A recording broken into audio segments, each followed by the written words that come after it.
Some of you eagle-eyed owners over there in the States might notice that the Australian Mustang, besides being right-hand drive, has a few differences compared to the American versions.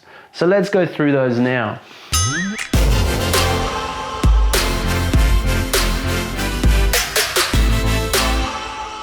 Now, all the Mustangs sold in Australia were the Cobras, and there's a bit of a history with the Mustang Cobras, as some of you in the States may know.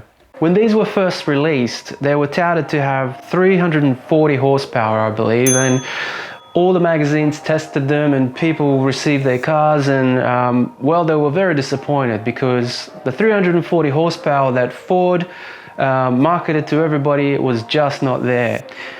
Somehow in the production line of making the final cars, Ford had got some things very wrong. They kinked the exhaust and they did a few other restrictions that while the engine had the power, it just wasn't converting to the road.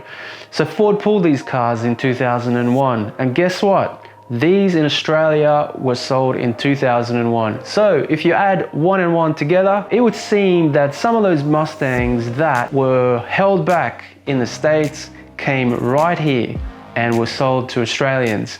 Now, I must say, I'm not too worried about the power because I know that when these cars arrived in Australia, they were taken off the boat and sent to Melbourne, to Tickford, where it received a massive overhaul. First of all, it was converted from left-hand to right-hand drive. And they went through the entire car, made sure that it was road legal in Australia, and they restored the power that it was supposed to have, and they had to, because at the time, this car was brought in to Australia to compete against the Holden Monaro.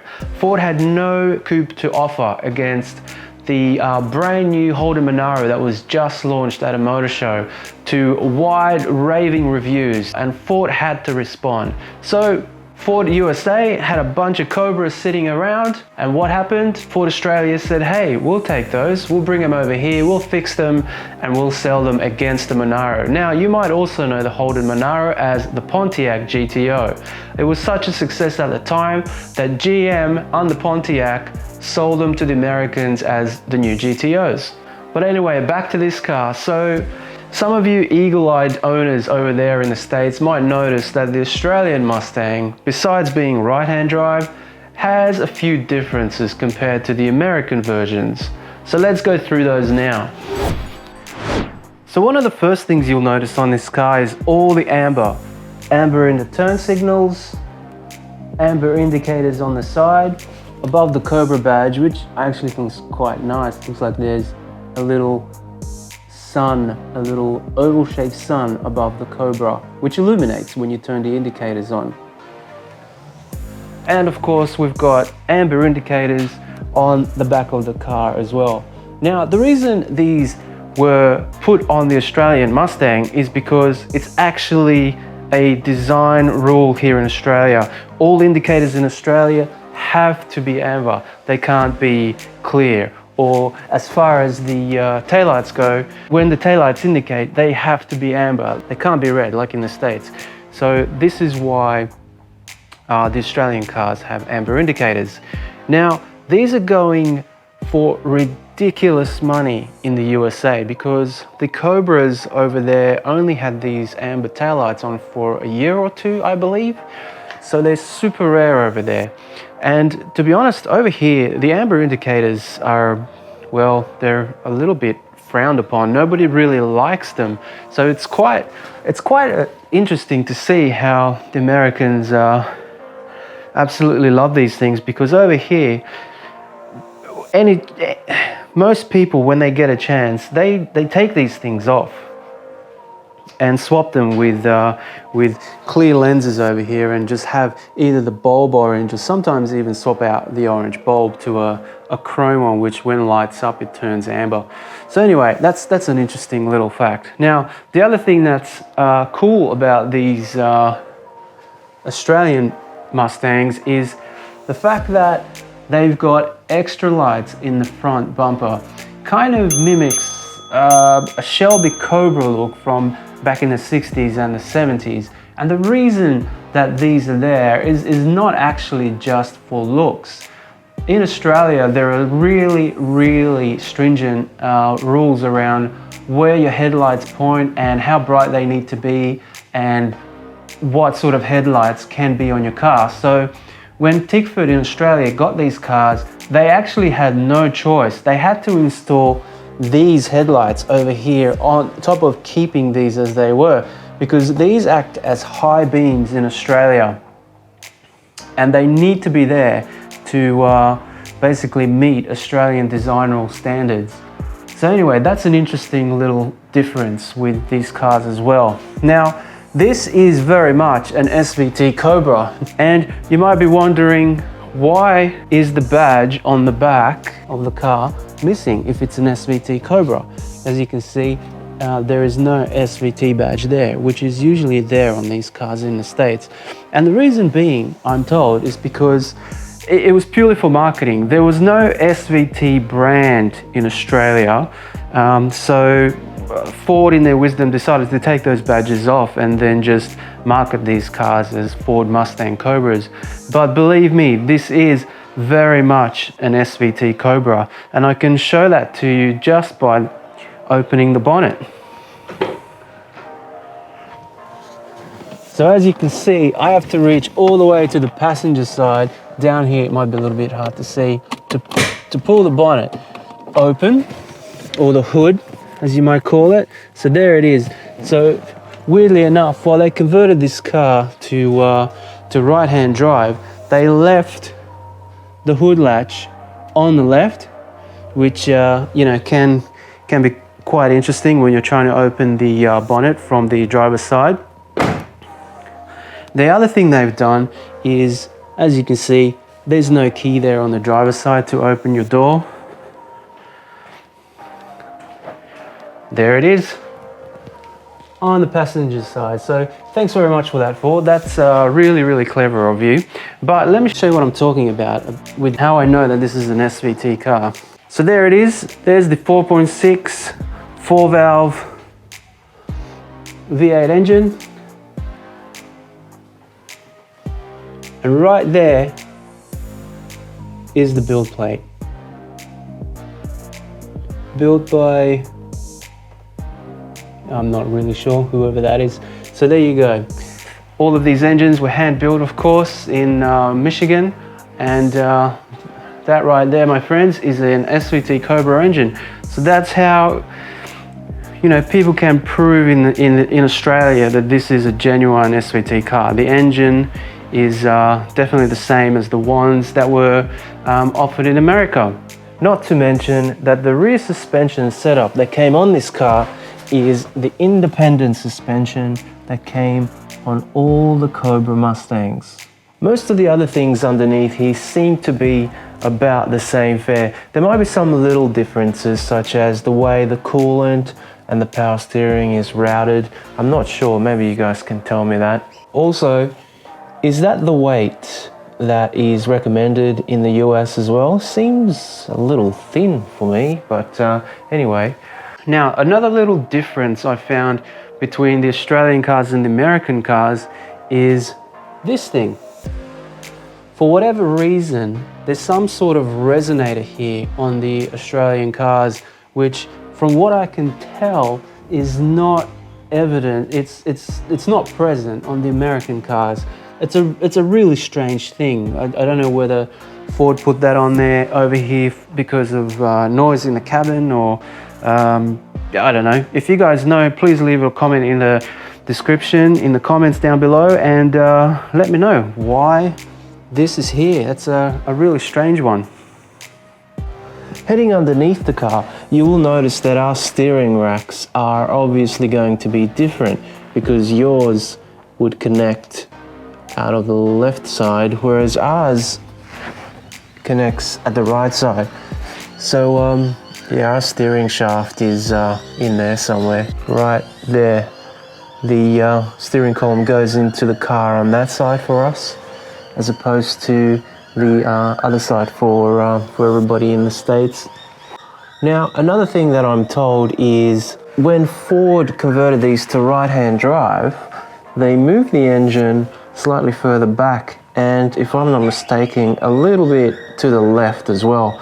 And I think they've done that to accommodate the steering rack and the steering column. Why else would they move the engine slightly to the left? So that tells me that maybe our engine mounts or chassis rails, one or the other, could be slightly different to what you guys have in the States, which of course is going to make things very interesting for me if I ever need engine mounts. I've got my fingers crossed that they will use the same mounts. I'm not quite sure about that. The other thing that's happened with these Australian cars is, let me see if I can get a shot of them. Our headers are different compared to what you guys have. I obviously have a hose leak just there, so the lower hose will need replacing. So stay tuned for that DIY video. But our headers, I'm told, are different. In fact, I know that for sure. Ford Australia made different headers for these cars when they installed the right-hand drive conversion. Again, probably for clearance reasons. And here is the back of the steering column, so you can see the steering going into the car past the starter on the right-hand side. There's one of the cats. And there's the transmission. So this is a Tremec box, and I'm pretty sure that these are the T45 5-speed. Well, it's obviously 5-speed, I know that, I've driven the car, but I believe this is the T45 Tremec box, which is not ideal because these were obviously only made for a very short period of time and not featured in a lot of cars. But we've got the T45s here, so I guess we're stuck with that. We've got the standard H pipe that I believe was factory on these Cobras, and then going down to the back of the car, we've got the rest of the exhaust. Another thing you might notice is the wheels themselves, the cabs have been taken off, so the SVT has been removed from the alloy wheels on these cars and just replaced with a blank one, which kind of cheapens this car, I think, so we'll have to do something about that. In fact, we might have to change the wheels completely, and I know some of you might think that that's complete blasphemy to start playing around with this car, but I've got a very good reason why I might start playing with this car quite a bit, which I'll explain in a second. But again, there you go, SVT badges removed, probably for marketing reasons. And another weird thing about these Australian cars is this right here. I was on the forums a couple of weeks ago and I asked people what this is. Why have I got an empty hole right there? And the answer was that these wipers are the wrong way around as far as the States are concerned. And the reason being is when you swap the steering wheel from left-hand to right-hand drives, the wipers would be going in the wrong direction. So Ford had to swap the wipers around in this country, which meant that all the Cobras that were sold here are left with this hole here. Basically, that wiper stalk is supposed to go there when the car is left-hand drive. Now, I don't know, somebody tell me, am I missing a cap here, or is that like that on all of the Cobras that were sold in Australia? I'm not really sure, but that's just another little difference. Heading inside the car, the first thing you'll obviously notice is the steering wheel is on the wrong side. The other thing is Ford in Australia obviously had to swap the controls around from the left to the right hand side so that the driver, when seated on the right hand side, gets all the controls and not the passenger. And to do that, they didn't bother remolding this plastic. It looks like they just cut out the hole and shaped another piece of plastic the same and glued it down, which you know, I got to say, I'm not a big fan of that. It looks a little cheap, but there you go. That's how these cars were sold, and it's the same deal on the other side, of course. Now, one thing that I found with the interior of this car is somebody pointed this out on the forums actually, but if you can see, the left footwell is actually bigger than the right. This section here, down here, curves outwards, and on the left hand side it does not, it's straight. So What's happening there is the driver's side got a little bit more room in this car, and when Ford did the conversion here in Australia, they didn't bother fixing that up. So all the drivers here in Australia have a little bit less room to move around in than the drivers in the United States who sit on the left-hand side. They just couldn't be bothered swapping that around. Everything else in the center console and the dash is exactly the same. Obviously, we've got kilometers per hour over here, so the gauges have been swapped over. Another interesting thing to note, and I don't know whether this is just my car or whether this was on all Australian versions of this car, but the fuse box is located right underneath the pedals of the car. And I don't know, I think that's sort of asking for trouble, having it exposed like that. So, I don't know, did all the Australian cars come without a cover on the fuse box? It seems to me that a cover wouldn't necessarily hide this larger relay here. Or am I missing a cover? Hopefully, some of the other Australian Cobra owners can tell me whether I need a cover for this thing or whether they also have the fuse box exposed like that. Anyway, I find it kind of strange to have that underneath the driver's feet like that, just exposed with all the fuses just hanging out like that. And yet another thing that I find interesting about this car is the glove box. If you have a look, it's actually quite shallow. There's not much that you would be able to fit in there. I'll show you what I mean. If I try to put the service booklet in there, there's no way that that's going to fit in there in any way, shape or form. So this thing is quite shallow and really only suitable for small items, maybe a drink bottle or a couple of pens or a phone or something. It definitely doesn't fit the Australian service booklet anyway. I don't know, does the American one fit in there? Do you guys have a bigger glove box than we got here in Australia? It seems like quite a small thing, and not quite sure why, because it seems to be quite a cavernous space back in there. It might have something to do with the heater core back there or something else, I'm not sure. But as I said earlier, there's the hood release on the passenger side of the car, and we've got a boot release there as well. I don't know if you guys got that, but we've got a trunk release, sorry, just in there. So basically, to store this in the car, what I've got to do is put it in the side compartment here. And check this out, I'm obviously on the driver's side of the car at the moment, and this lid still opens on the passenger side. So yeah, it opens like so. So the passenger in these Australian cars seems to be getting all the glory. They've got the hood release, they've got the trunk release, and they've got access to the side compartment here. So anyway, this is where I keep my service booklets because they don't fit in the glove box. Every other car I've got has the service booklets in the glove box. But anyway, those are just some of the interesting details in here. I've really got to do something about this. I'm just a little bit scared of taking it off. I'm not really sure what I'm going to find in there, but eventually I think what I'll do is get a new wheel. And speaking about things not looking the best, the driver's seat is looking a little bit worse for wear. I've got a few cuts and bruises and tears over here, and you know, this seat has seen better days. The passenger side seat is absolutely perfect, and the rear seats are pretty good as well.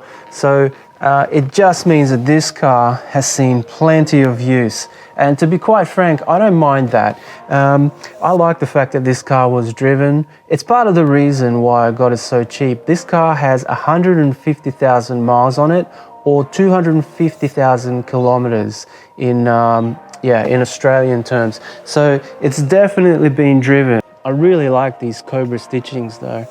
I think that's a nice little touch on these cars. In fact, the emblem itself looks great. I've always loved these Cobra badges. They look fantastic. Now, another thing I thought might be interesting for you guys to see is the actual owner's booklet. This, I'm sure, is different to the ones you guys got in the States, and that starts with the cover. If you can see, it's actually got a pressed leather cover, and it's got FTE on it, which stands for Ford Tickford Experience. Now, Tickford was the company who converted these cars to right-hand drive, as I said earlier, and this was their brand at the time. Now, this brand obviously conflicts with SVT, right? In Australia, they were the equivalent. This brand was the equivalent of SVT, which explains why the badges are missing. There was obviously a conflict of brands. Now, I'm sure SVT in America would not have been happy for a company like FTE to just paint their own logo over SVT's own work. They obviously spent money and a lot of time and development into making these Mustang Cobras, so it probably wouldn't have sat well for SVT to have these badges, you know, just embellishing this car. This company didn't create this car. They right-hand drive converted the car, but they didn't actually develop and make this car. And that's my little theory on why the SVT badges are missing on this car. This would have been the brand to put on these cars, but they're not on there. And interestingly enough, the Falcons of this era do have these badges on them. So putting one and one together, I think SVT might not have been too happy about having their own work covered up by a different brand in Australia. But anyway, let's have a look at the booklet. So there's the FTE badging, and the first thing I notice is this. Now, I think this is a recall sticker, so it's had something done to it in the past. But this is our owner's manual, and I'll just show you. There's the FTE by Ford branding. So this was Ford Tickford Experience in Australia. We did not have SVT, but we had this brand, which was, in fact, it was a carbon copy of SVT at the time. It was the performance arm of Ford in Australia. So this obviously has all of the specifications on the car, all of the fuses and everything else, just like overseas. Interestingly enough, take a look at this. The owner's manual still shows the speedo gauge in miles per hour. So I believe a lot of this was probably not reprinted, except for the stuff with the metric system. Everything in here is in metric in terms of the specifications. Now, heading over to the service booklet, I'm pleased to say that this car does have a service history, which is great. There's the first owner there, and interestingly enough, that's a person who lived in Sydney. This car then, according to the service booklet, was serviced in Queensland for a long time, so it moved interstate, and then it's obviously come back to Sydney at some point, and I live in Sydney, so there we go. Another FTP logo, all of the customer assistance information, and this is interesting to see. I thought if we go a little bit further along here, these are all the specifications for the car. So let's take a closer look. So it's longitudinally mounted 90-degree V8. It's a 4.6. The compression ratio is 9.85 to 1. It's got 240 kilowatts. So as you can see, all of the specifications in this booklet are in the metric system here, not in the imperial as in the States. The torque is 430 Newton meters. The red line is 6,800 RPM. Fuel cutoff at 7,000 RPM. It's a dual overhead chain driven cam, roller finger followers with hydraulic lash adjustment, over-wire valve springs, 4 valves per cylinder. So it's the quad cam V8. Sequential electronic fuel injection. It's got an 80mm airflow sensor. It's got twin 57mm bore, simultaneously open throttle bodies. We've got exhaust manifolds that were uniquely designed, tubular and stainless steel and ceramic coated by Tickford. We've got an exhaust system that has 4 catalytic converters, which I think is the same as in the States. These are the spark plug specifications. It's got the 8.8-inch traction lock limited slip diff. The final drive ratio is 3.27 to 1, which is a little tall. We might have to do something about that. We've got steel hardened yoke drive shafts. We've got a T45 transmission. So there we go, that's confirmation that the cars here came with a T45, which is a shame because they are harder to source parts for. Alrighty guys, check this out. It's a original 2001 sales brochure for these Mustang Cobras here in Australia. So this is an Australian version of a sales brochure. So let's open it up. The first thing you'll find is a little postcard over here.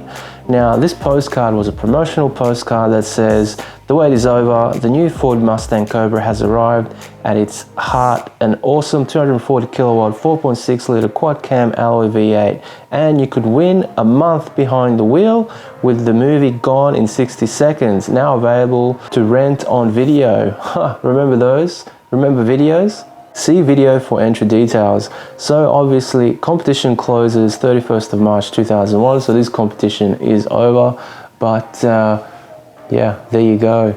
A promotion for the Mustang Cobra when it was released with Nick Cage's Gone in 60 Seconds. Awesome. Alright, so here is the Australian brochure. So as you can see, these also came as convertibles, and there's the quad cam V8 in all of its glory. It's actually a really nice brochure. The graphics are quite dated, but there's some beautiful photography of the car in here. So I'll just quickly flip through these for you. There's the interior. Alright, there's a spec sheet of the new Mustang. So this seems to be a flyer of some sorts. Another shot of the interior. Alright, lots of sales material and final spec sheets in there as well. And these were the color choices available in Australia.